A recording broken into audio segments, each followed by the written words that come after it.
Today we have Phil Neff, who lives in Seattle and rides with the Seattle International Randonneurs.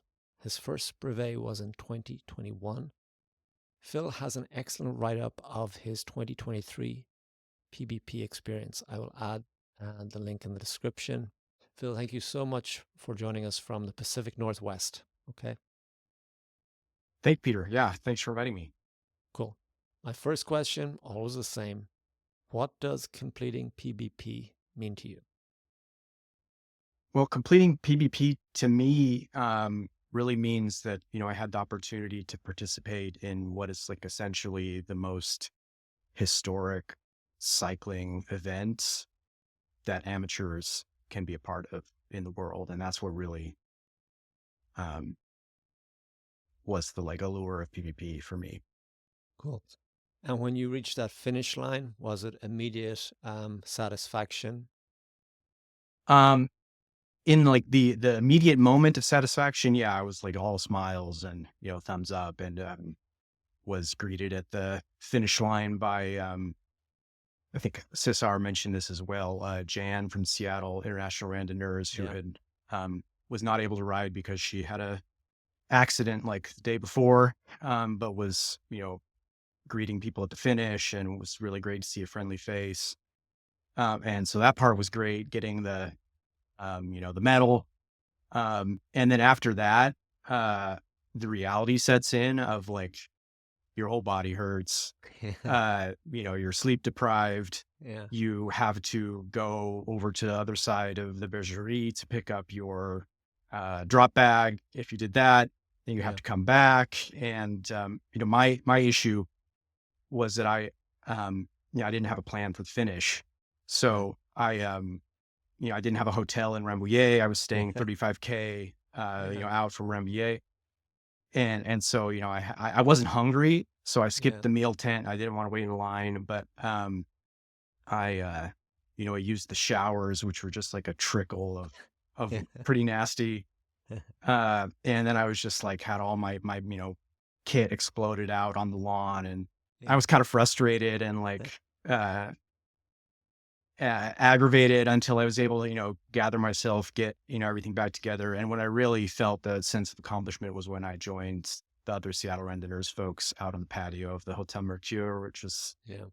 right across from Crumbier Estate. And then, got a real plate of food and got to start, sharing stories and laughing Cool. and hearing Did about everyone's experience.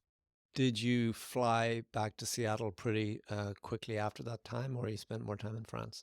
Yeah, so I spent the whole month of August 2023 in France. Yeah. So I was there for like 3 weeks beforehand, and then like half a week after I had Wow. a few more Cool. days. And I would imagine just flying home must have been wonderful. That feeling of satisfaction. You'd accomplished your mission, you know?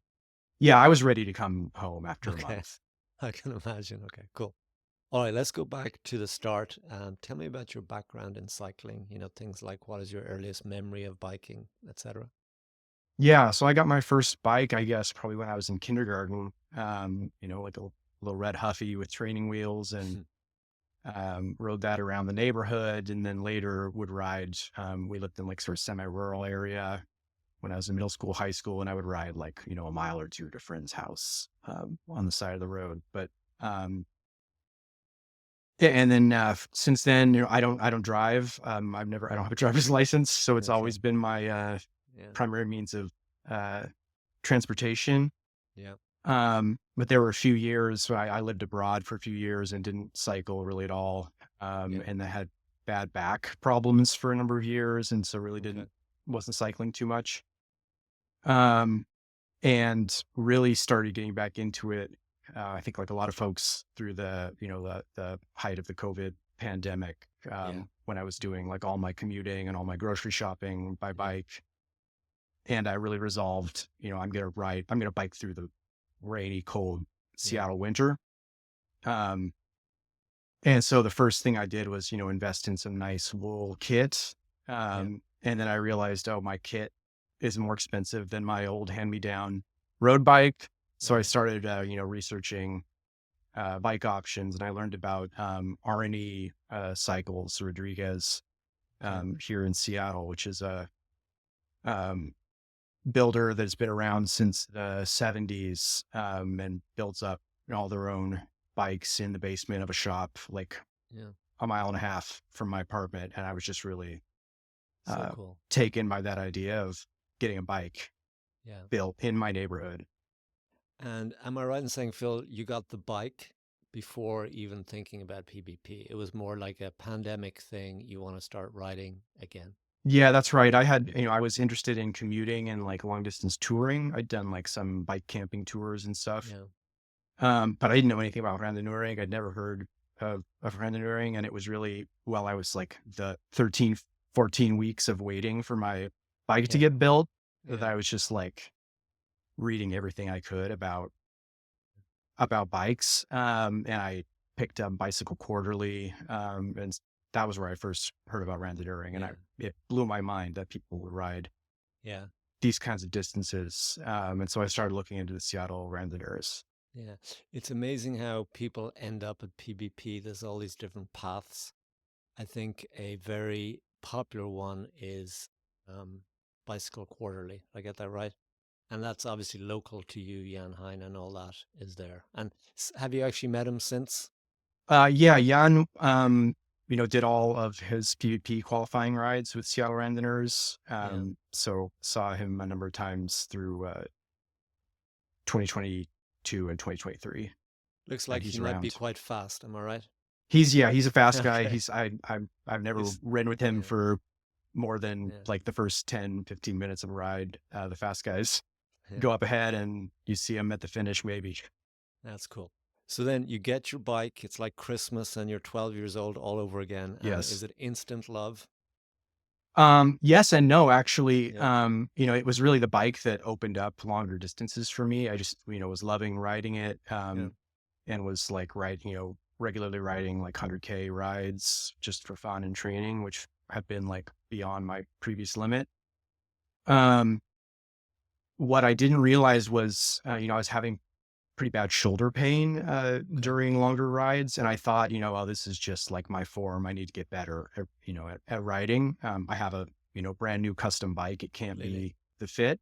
Yeah. So suffered through that basically for my first like year and a half with the bike, until I finally went back and checked in with the with Fitter Smiley at Rodriguez, and he gave me a stem with a more relaxed, like a tall short stem, and it just like removed all that pain instantly. So that's one thing I was thinking maybe would have been one of my tips, was like fit, I think, really comes before form Yeah. for long distance riding. Like if there's any issues with the fit, you're Yeah. going to start to feel it at some point, sooner Yeah. rather than later.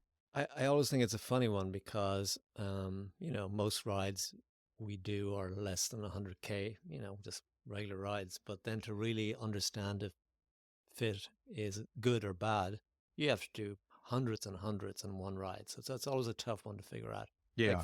Like my Achilles tendons, I always have a problem after like 500 kilometers, which is Oop. difficult to test for. Yeah. So anyway, that's cool. So then you were riding along, everything felt good. You got your fit correct. And then when did you start hearing about PBP?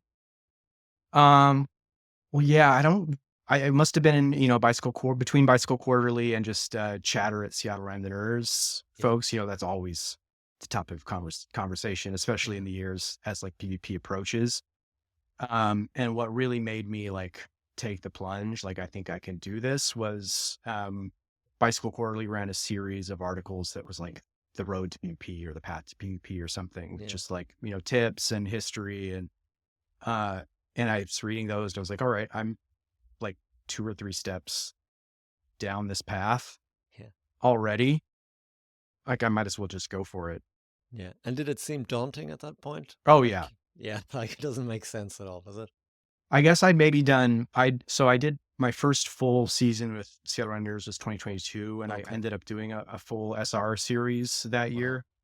Um, but none of that was with the ambition to do PvP. Okay. But so I had like a 600K qualifier. Um, and so basically the early 2023 is when I probably pretty, not too like far before Yeah. registration opened, is when I decided to go for it. Do you remember the 600? Your first one? The first one, yeah, that one was a great ride. It was Centralia, Washington to Eugene, Oregon along the Wow. Pacific coast. So Wow. just like, yeah, gorgeous ride, pretty good conditions. Um, and like I was ready to cry at the end, like just out Oh, of really? relief to be Oh, done. really? Like, Okay. yeah. Yeah. Um, and then the 600K. Yes, this is maybe my like I could talk about the 600K in 2023 Sure. Yeah. if you want to, because that's Yeah. really one of Let's my go. like Yeah. one of the main things I took away actually from the Bicycle Quarterly advice. Jan wrote, you should do a 600K without sleeping as Okay. prep for PBP. So I Yeah. was like, all right, I'm gonna try that. And so I think it was May 2023 was our like final, um, Yeah. qualifying or first I like opportunity to do the qualifying 600 in 2023. And it ended up being like the first heat wave of the year in Okay. 2023. So it was like in the high 90s in central Yes. Washington in May, which is not It's, yeah. typical. None of us were heat conditioned. So like the fast guys on that ride were trying to do a 24-hour 600K. I don't think any of them hit No. that. I had like, got to, about the midpoint of the first day and like couldn't get any food down, was just Yeah. feeling awful. And like gagging, trying to eat chips, trying to get some salt. And I, went back into the convenience store and asked if they had any pickles. They're like, no, we don't have pickles. And I Yeah. scoured the store and I found this Yeah. dusty jar of pickles. And that like brought me back to life, just having Oh, like a good. liquid, Yeah. It should be on your salt trophy infusion. cabinet somewhere, that Well, I that probably, jar. probably left it outside the store for other Okay. riders. Yeah. And then, so then you completed that one without sleep, Yeah. and contrast the feeling, the first 600 where you almost cried. The second one sounded even tougher, but you knew you could do PBP at that point. Yeah, I think that's right. The second one was physically more exertion, but I don't have recall sort of the same feeling of uh like mental exhaustion in that one, because I was like on a mission for the second That's cool. 600. Cool. So then you made the decision, I'm going to go to France. I'm going to do PBP. And what was your kind of strategy for the ride itself? You know, fast, slow, were you going to be with others, nutrition, sleep, all that kind of thing? Yeah. So my strategy basically was to finish, or my goal rather. Yeah. It was I hadn't done anything longer than a 600K prior to that. And so I think it was also from, Bicycle Quarterly that one of the, ride strategies they Yeah. suggested was like strenuous, but not rushed. So, you ride at your like endurance capacity when you're riding, and then you take, a good amount of time to sleep and refuel. And, so my strategy basically was to rely on the, non-mandatory controls for my sleep. Yeah. And so I don't know if that happens every year, but in 2023, there were a number of controls where you didn't have to stop to get your card stamped, but there was dorms and food and stuff like Yeah. that. Yeah. So my goal was basically to ride the first leg to Saint Nicolas du Pelem, which I think is like up around Yeah. 525K or something, just outside Carhaix, I think, Yeah. maybe just past Carhaix.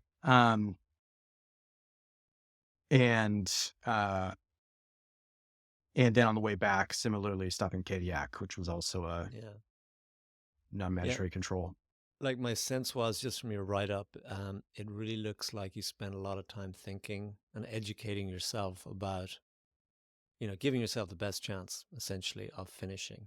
So your Well, I strategy really, seemed, yeah, go ahead. oh, thank you.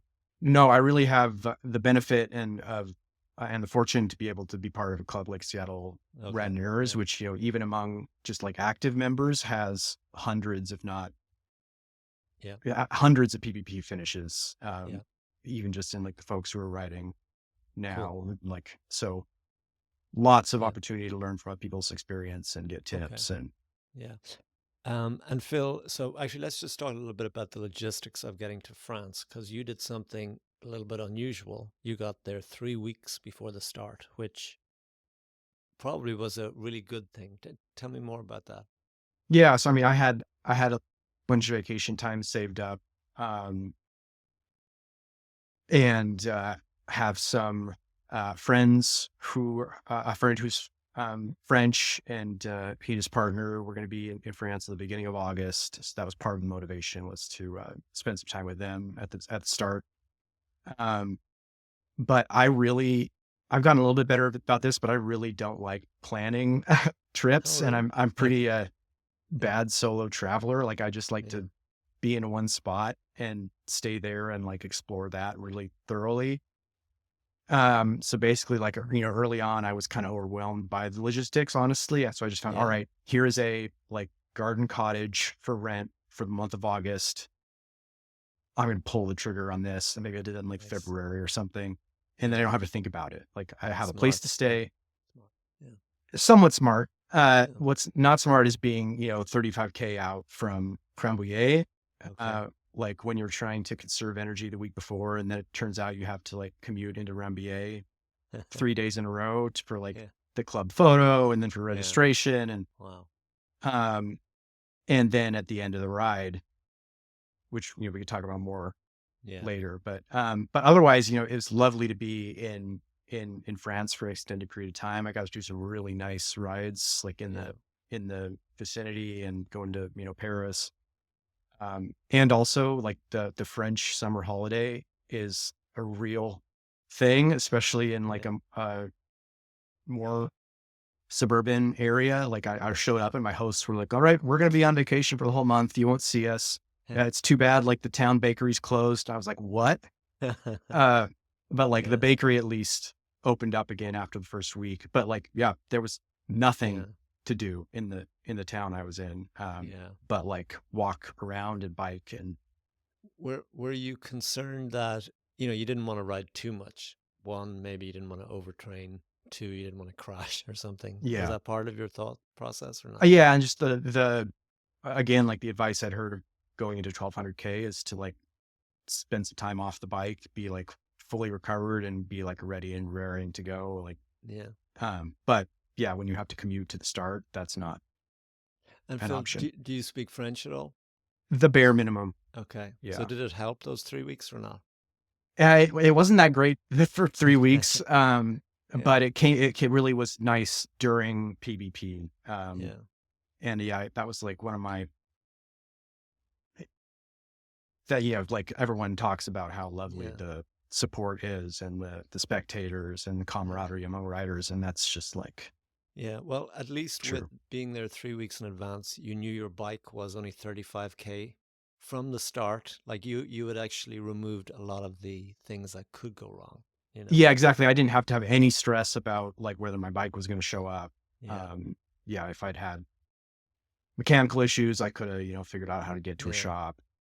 I'm curious, did you start seeing PBP riders like a week out from the start date, or do you remember seeing? Okay. No, not really until I was commuting into Rambouillet, and then of course it's Yeah. uh, a lot of activity. Cool. What did what was it like once you were at the start line? How did that feel? Um, yeah, so I guess, I was in the O group, Yeah. which is an evening start, so it's like was around 7 p.m. Yeah. Local time.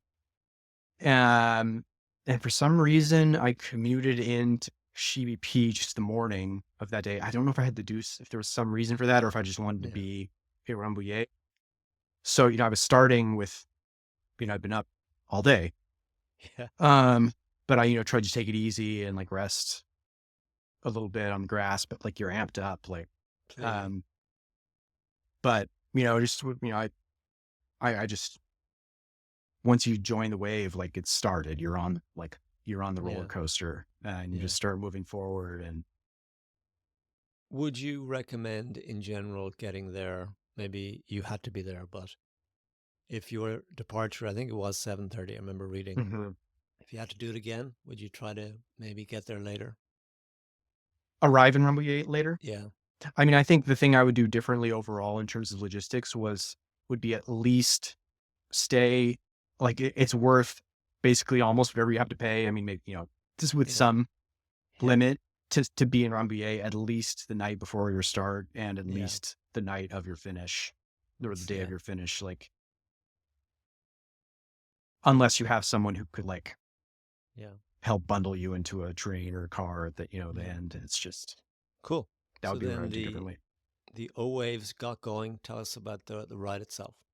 Yeah. So, I mean, one interesting thing was that was my first, actually so far only night start Yeah. for a brevet, um, which was cool. It was great to like start with that energy when it's like actually like cooling down. And, I like riding at night. Yeah. Um, but yeah, really my first like sort of mission for the ride was just make it through that first night. I figured it'd be about like a 24-hour effort to get me to, um, my first planned sleep spot. Um, and I'd never done a ride with more than like a few dozen Yeah. riders. Like, I think our, qualifying 600 was like 60 or 80 riders or something. And that might've been the Yeah. most I'd Wow. ridden with in an organized event. So like PBP is almost 10 times that. So that was like a majorly new environment for me. And I was just, yeah, trying not to crash or crashed into, saw some sketchy moments that first night. And I was just trying to let all the fast guys pass. Like, I was not trying to catch any Yeah. fast wheels. I was looking for people who seemed like they knew what they were doing, but were, going like kind of steady pace. And I think like the most hectic moments would be when it would like transition from like the long straight like country roads, and then all of a sudden you're in a town and it's like left right, Yeah. keeping your eyes out for the like arrows and road furniture. And those were the moments where it felt hectic and like, you could potentially Yeah. come to grief some way. Yeah. And so in the beginning, you were obviously amped up. And did you find yourself going faster than you wanted to? Well, I had, my overall goal was to not push my heart rate above like 155 Okay. at any point, which is like kind of the, my low tempo heart Yeah. rate. And I did pretty good. Uh, there was, I think, only like one moment where I pushed over that a little bit. And I don't know if it's, really necessary to be that specifically focused on heart rate.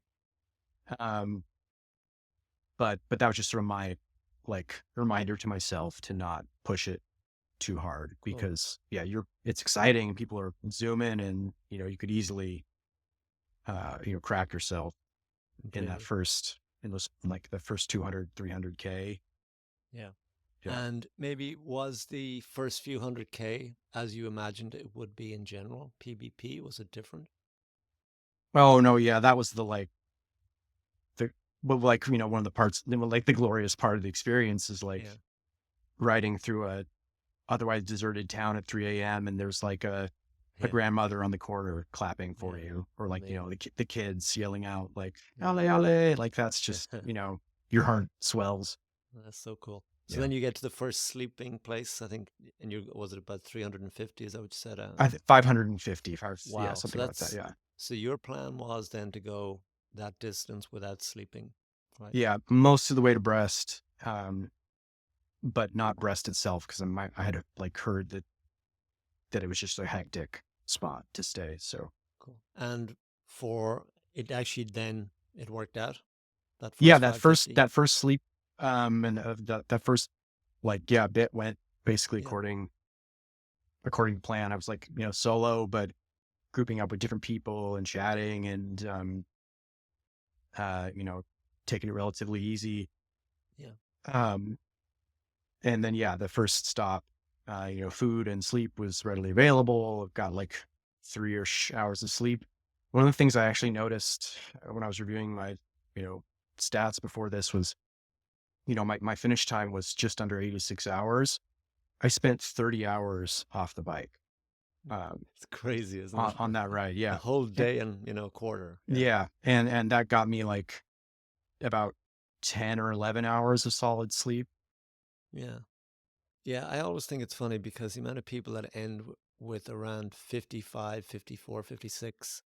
moving time. It Right. seems very significant. And that's, if you just never got off your bike, there's a Charlie Miller right there. We could all Charlie Miller if you just Exactly. never had to get off your bike. But Yeah, that's the problem. Yeah, definitely. So then do you remember what time you got to finish that 550 kilometers? I mean, it was basically 24 hours. Yeah. So it Wow. was like Okay. the evening of the Yeah. second day. And any low moments on the outbound journey at all? No, not really. Um, well, I mean, I saw like, a rider in the ditch with ambulance, Yeah.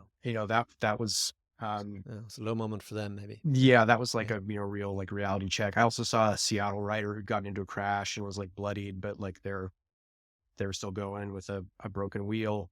Yeah. But yeah, the outbound was great. Yeah. It's funny. I'm just going to read a quote from your ride report, which I thought was Mm, interesting. I hadn't heard this before. mm, This is about reaching Brest.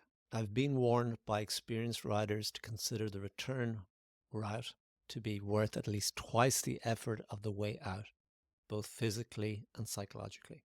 It's a really good tip. I think I mhm. like that. It's like getting to the top of Everest and telling people it's actually quite tough to get down. You've still got to get down. Exactly. And did that prove to be the case? Was it tough coming back? Um, I should look at the timing, coming back, but I mean, yeah, a lot more happened on the way back. I feel like Yeah. yeah, it's like um, the story starts to get more interesting on the way Yeah. back also. So yeah, leaving Brest, I was in good spirits, and like had enough. Let's see, things also started to get blurry, to be honest. Okay. Um, Yeah. that first, so I probably got back on the road around like 4 or 5 a.m.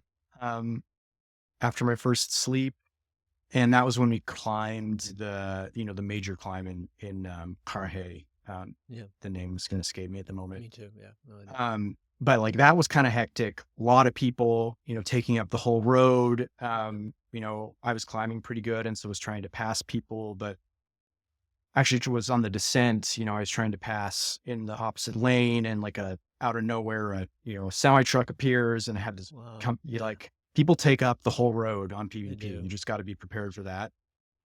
Um, and then early that morning, I think I saw the first person like drive into a ditch. Um, and at that point I was like, all right, I need a nap. Like it's about Yeah. around 6 a.m. is usually when my energy flags if I've been going through the night. So, but like the one thing that was really helpful in 2023 was the control cards all had opening and closing times per wave Yeah. printed on them for all of the controls. And so it made it really easy to track how much time you had banked. Yeah. If I leave a control before the closing time, I have that much time Yeah. in the Yeah. bank. So I kind of always knew that I was pretty much ahead of time. And so could, you know, make decisions to stop and, Yeah. and rest for like 20 minutes or Yeah. grab Uh, a, yeah. And Phil, I remember the first time I did it, I was always, and maybe it's just my personality, but I never felt it was in the bag at all. mm, I just thought at any moment something terrible could mhm. happen. Was that kind of your feeling, or you were feeling pretty confident at that point? Yeah, I never felt like it wasn't going to happen.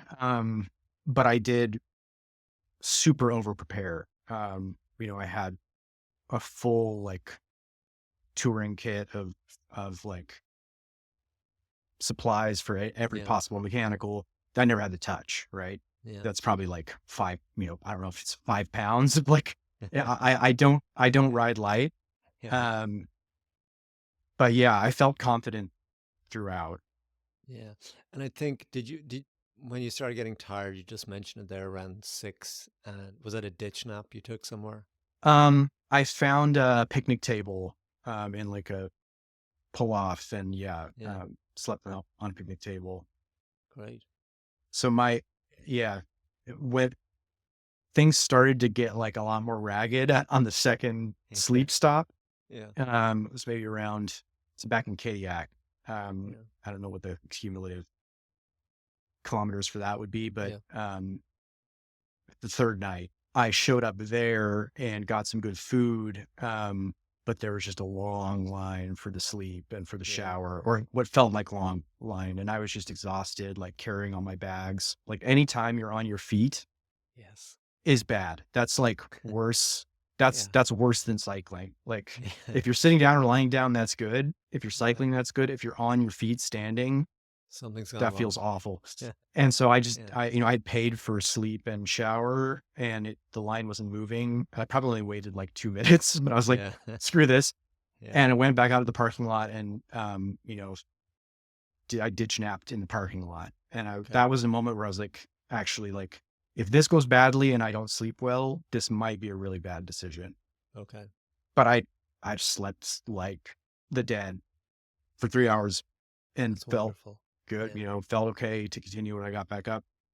And sorry, can I just ask, is that a Yeah. skill you had before, like a ditch nap like that, or you, I had never you done know? that before, not for Yeah. multiple hours. But I really believe in the 20-minute power nap, Okay. as like a just strategy to get through the day. I do that Yeah. most days, Yeah. but it's like, it has to be precisely 20 minutes. Okay. Otherwise Yeah. you get into REM sleep and, can screw you up. Cool. Well, continue on then with the rest of your ride. The piece I spent some time in my write up about is like encounter I had on the way back, Yeah. going into that third night, um, with a French writer, who pulled up next to me and we started chatting. He's like, "Oh yeah, your French is pretty good." Like, Mm. and we were exchanging pleasantries. And he's like, "Yeah, this is my, I forget, it's like seventh or eighth PVP, but I'm not feeling good. My legs hurt. I don't know if he was Yeah. saying he had an injury or cramps or something, but pointing to his legs." And he was just like, "Hey, like, do you know how to like take pulls? Can you roll with me? Do you know Yeah. how to roll?" Yeah. But slow. And Yeah. so like, yeah, I slowed it down, and, his name was Alain. I slowed it down and we rode together. I don't know how far, maybe not even that far, but like, into Kadiak, just taking it real slow, which was good. During Yeah. that night, I needed it. I needed it, I think. And that was Yeah. also when I saw my second person, drive into the ditch. Yeah. Um, I liked actually, Phil, the way in your write up you describe how this guy offered you a mission. Isn't that right? Right? yeah, Because I exactly. think it is funny. You have your own issues, your own suffering, and then sometimes if you're helping someone, it just makes you not think about yourself, which is good. Yeah, exactly. So I'd say like, yeah, my first mission was just get through that first night. The Yeah. second mission was like, all right, I'm going to ride with Alan till we get to the control, and I don't care how fast we're going or, whatever. And then after that, the next day, I lost Alan. I was chatting with some other folks that I thought I might ride with, and I lost them. I was sunburnt. I was starting to have like really bad acid reflux. Yeah. Things were starting to, accumulate, but I was still going. Yeah. And then in, Fougere, I ran into, Carl Lind from Seattle Randonneurs, who someone I'd ridden with before. He's, an experienced, guy, has at least one PPP under his belt, Yeah. if not multiple. I don't recall. I ran into him at Fougere. He was looking good. He was like, "Hey, you want to ride together? I was like watching your, time, and I saw you weren't too far behind. Like, and I decided to wait Yeah. for you." And I was like, "Wow, that made me feel good." Yeah. I don't know how long you waited. Um, and so that was then like, once Carl and I hooked up, it was in the bag. Like, it just felt so good. Yeah. Just I like, think you said your mission was to have fun at that point. yeah, There you go. like Yeah. being with someone who, like, I felt fully confident in their abilities, and like our riding style was really well matched, and we were just like Yeah. like moderate pulls, and it, the hills felt fun, the descents felt fun. Yeah. It was so hot, but, um, yeah, like it just Yeah. felt good. Actually, I was going to ask you just in general about the heat, and we can get Hmm. back to where we left off. But that was very hard. It was a very hot year, 2023. It was. And sunscreen, you had a lot, but you still got sunburned, obviously. Yeah, I didn't have, full leg covers at that Yeah. point, which I've started to use since, because you just can't keep, if you're like a redhead like me, you just can't Yeah. keep enough sunscreen on to Yeah. not get burnt. But yeah, I think I was well conditioned for the heat. I'd been like riding around in France, we had that early 600K that year that was so hot. I think it's also maybe a benefit as a smaller rider. Yeah. Um, but I also had 4 water bottles, which is probably overkill, but Yeah. it, it, um, I didn't ever feel like I was trying to ration my Yeah. water, which I think is good. Yeah. One thing I would have do differently was bring more. So I brought like enough food to kind of have like emergency food in my bag between each control. But the controls, there's only 85 kilometers on average between each control, and you can get food Yeah. and water at the controls. What you can't get are good electrolytes. Yeah. So if you have like a preferred electrolyte mix or something, bring way more than you think I get you. you'll Yeah, need, that's a good because point. I ran out of the stuff I like, and the stuff that was stuff that they had was so gross I couldn't do it. Yeah. Getting back to where we left off, you and your friend, I think it was interesting because, you were obviously going to make pretty good time. And then the decision was, well, should we sleep? So then we could get in, finish at the afternoon or the morning or something rather than the Yeah. middle of the night. Tell me about that decision. Yeah, so I mean, my plan had been just ride like after Kayak, just ride through Yeah. and finish in like 3 efforts. Um and then talking with Carl, like we were riding so good and like feeling all right. And it was, I remember, we were fatigued for Yeah. sure. But I think we would have been able to finish. For me, maybe it would have been like just outside of 80 hours or something if Yeah. we'd pushed through. But it would have been like, yeah, 3 a.m. or something. Yeah. And Carl had done a late night finish before and said it was kind of like underwhelming, and like, Yeah. no one's there to celebrate with. And neither of us had hotels in Rambouillet proper. So, Yeah. um, yeah, that really sealed the decision for me. Like, I'm not going for a time. So Yeah. let's Makes take sense. like a luxurious final stop. Yeah. Probably got like 4 hours of sleep on that final Wow. stop in Montana Parish.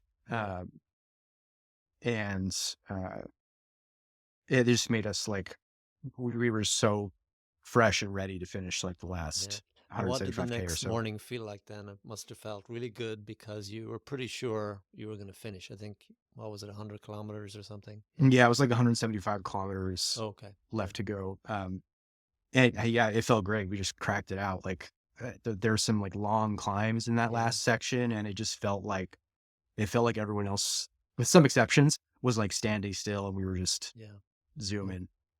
So we talked about the finish line before, but maybe we'll just end with just the people of the support on the side of the road, volunteers, all that kind of thing. What did you think? Yeah, I mean, that's the piece that is like completely indescribable of PBP, is just the cultural heritage of it and the atmosphere of support and enjoyment. It's not there 100% of the time. Like, there are long stretches where you don't see spectators, but there are Yeah. stretches where, like, folks are with their table out on the side of the road and wine and snacks, and they're just having a good time watching all the bikes go by, or like, Yeah. you know, family offering homemade Madelon cookies in Yeah. exchange for maybe a postcard. Yeah, that piece is just incredible. And the volunteer support also just really impressed me, and impressed on me like the significance, people donating their time so that other Really? people can ride their bikes. Like, Yeah. that's awesome. Yeah. And Actually, let it's me great. ask you one last question, just on the point of dark moments, Hmm. low moments. It sounded like you were very much within yourself throughout this whole PBP. Like it was never too high, never too low. But I'm sure you've had dark moments before. Do you think there was a reason it went so well? If PBP can go well, but it seemed to go pretty well for you. I mean, yeah, I think I had a lot of great preparation, and Yeah. people that shared their experiences from Seattle Randonneurs. Yeah. And, there were low moments, like, uh, I think GI stuff, digestion is always Yeah. a challenge. Um, but yeah, we got through it. Cool. Okay, so before I ask you this question, actually, I'm just going to ask you, but I'm going to read something before you Sure. answer. Do you plan to do it again? If so, will your approach be different? So I'm just going to read the end of your write-up. And this is about whether or not you're going to do it again. My recovery process will determine whether other rides of this magnitude are in my future, but I'm already dreaming about 2027. I think I can go faster and do a time, or I could hop on the party train in the spirit of Adrian Hans. So, sounds like you're going to do it still. Is that right? Yeah, I want to do it again. And how's your recovery? Well, from that, I mean, my fingers were numb for like 3 months, Yes. on my right hand. But I did a 1,000K and a 1,200 last year, Wow. um, and didn't have Okay. didn't have those same So, issues. what was different, do you think, in terms of numbness? So I actually realized, like on my last ride in France before packing up my bike, that the headset was over tightened and with like the steering was actually indexed the whole Okay. time I was on PBP. And I Yeah. remember feeling like, oh, I'm really like kind of struggling Yeah. to hold the bike on the line I wanted to be on. And I thought it was just kind of like overloaded my handlebar bag with, crap I picked up during the Yeah. ride. But it Yeah. was, I think that was a big piece that I was like kind of fighting Yeah. the handling the whole time and didn't realize it. Also just like the, the intensity and the stress of PBP. Definitely. The big difference, I did the Van Isle 1,200 on Vancouver Island with BC Yeah. Randonneurs. And that was a completely different experience Wow. because it was like each night, it was like package deal. Like each night you show up at the control hotel, volunteer hands you a plate of lasagna, you're in bed within 25 minutes, like hot Wow. shower. Yeah. And that level of support, um, and like not needing to deal with the logistics, just the stress is Yeah. completely different on a ride of the exact same I get length. you. So then 2027 PBP, what will be your approach? What are you thinking? I mean, I would like to do a faster time. I don't think, I think it'd be really a stretch to hit a Charlie Miller, but the idea is Yeah. still there. It's in the back of your mind. Yeah. Yeah. Yeah. But also like my post 2023 experience was like, all right, 2024, I'm going to hit all like fastest times on all my, Yeah. ride links. What I really found in 2024 was just the enjoyment of riding with other folks and like Yeah. doing pre-rides, Audax style, and just like matching speed with other folks and, um, you know, sitting down to eat, with the folks you're riding with. Yeah. And along the way, like we did I think 67-hour 1,000K. So, uh, you can kind of have both, but I really found like Yeah. the lesson for the like post PvP year was like the camaraderie. I've gotten It more. Go ahead. yeah. Yeah. I'm just saying it is a tough one because you know that it would be nice to try to go fast one time, Yeah. but then you're also thinking I'm kind of missing out on those extra 30 hours or whatever it would be, Yeah. extra 20 hours or whatever. Cool. Well, that's great. Wonderful. Okay, so we're going to end then, Phil, with three unique tips that give everyone a chance of completing PBP. Okay, so we'll Yeah. just go one, two, three. Yeah. So I mean, the first one, or we've kind of talked about all of these actually. I think it's a great advice to prepare for PvP with a brevet that is longer and harder than the longest leg you plan to do on PvP. Maybe not possible if you want to do like ride through the whole thing, Yeah, but the 600K without sleeping, I think was good prep for me. The second one would be, yeah, find your mission and adapt to the conditions on the road. Um, you know, Similar to the tip of like have a plan and then break the ride up into, manageable chunks. But this is maybe more psychological. Like, what is your motivation, yeah, for each phase? And then finally, I would say like, don't just join your local or national rando club, but like volunteer and support your local national rando club because that piece of working so that other people can ride their bikes is what makes, I think, randonneuring really special. Is the volunteer support and yeah, be a part of that. Perfect. Phil, I really enjoyed meeting you. Thank you so much. Also, I'll say it again, great write up. And I hope to see you before 2027 if you ever make it down to San Francisco. Okay. That's in the plans. Okay. Definitely. Thanks again. Okay. Thanks, Peter.